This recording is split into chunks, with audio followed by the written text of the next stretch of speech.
सूची चंद्रकला चैव पद्मकोशा सर्पशिरस्तथा मृगशीर्षा सिंहमुखो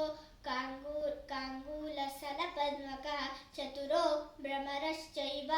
हंसस्यो हंसपक्षकः सन्दंशो मकुलश्चैव ताम्रचूडा त्रिशूलकः अष्टाविंशति हस्तानामेवं नामानि वैक्रमान् अञ्जलिश्च कपोतश्च कर्कटः स्वस्तिकस्तथा डोलास्ते पुष्पपुटः उत्सङ्ग शिवलिङ्गकः कटकावर्धनश्चैव कप्तरी स्वस्तिकस्तथा शङ्खं शकटं चक्रे च सम्पुटा पाशाकीलकौमस्य कूर्मो वरा अस्य गरुडो नागबन्धकः